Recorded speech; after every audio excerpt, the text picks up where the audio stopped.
මහා භද්‍රකාලී අම්මා මෑණියන් වහන්සේගේ පිහිටයි ආශිර්වාදයයි පුතේ ඔබ සියලුම දෙනාට.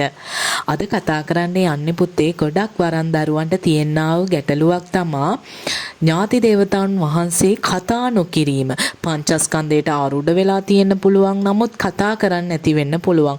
එතකොට පුතේ මේ දේ මුඛවරම් මාලාවේ අවසරයක් නැතිකමද නැත්නම් පුතේ ওই දරුවන්ගේ පංචස්කන්ධයේ හිරයක් තිබීමද නැත්නම් ඥාති දේවතාවුන් වහන්සේට හිරයක් තිබීමද කියන ආකාර කොයි ආකාරයේද කියලා ওই දරුවා හරි පරීක්ෂාවක් සිද්ධ කරගන්න ඕනේ.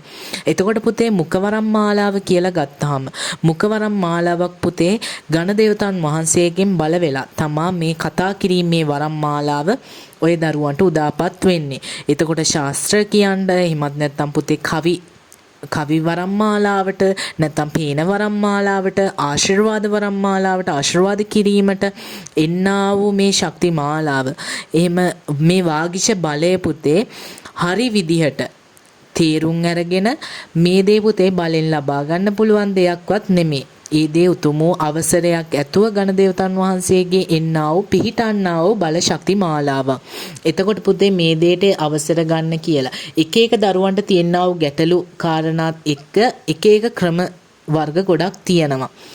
මූලිකවම අපි කතා කරොත් පුතේ ඔයා තෙරුවන් සරණ යන්න, තෙරුවන් වඳින්න, තුන් සූත්‍රයේ සජ්ජායනය කරන්න, ඝන දෙවියන්ට පුද පූජා සත්කාර කරන්න, මේ දේවල් වලින් මේ මුඛවරම් මාලාව බල සම්පන්න වෙන්න කියලා ඉල්ලන්න, සියලුම පින් අනුමෝදන් කරන්න ඝන දේවතාවුන් වහන්සේට ඒ දේවල් සිද්ධ කරගෙන ඔය දරුවෝ උත්සාහ කරන්න මේ දේ ඔය දරුවන්ට එන ආකාර. ඒ දේ එක්ක පුතේ ගුරුවරයාගෙන් අහලා දැනගන්න, ගුරුවරයෙක් යටතේ මේ දේවල් සිද්ධ කරන්න.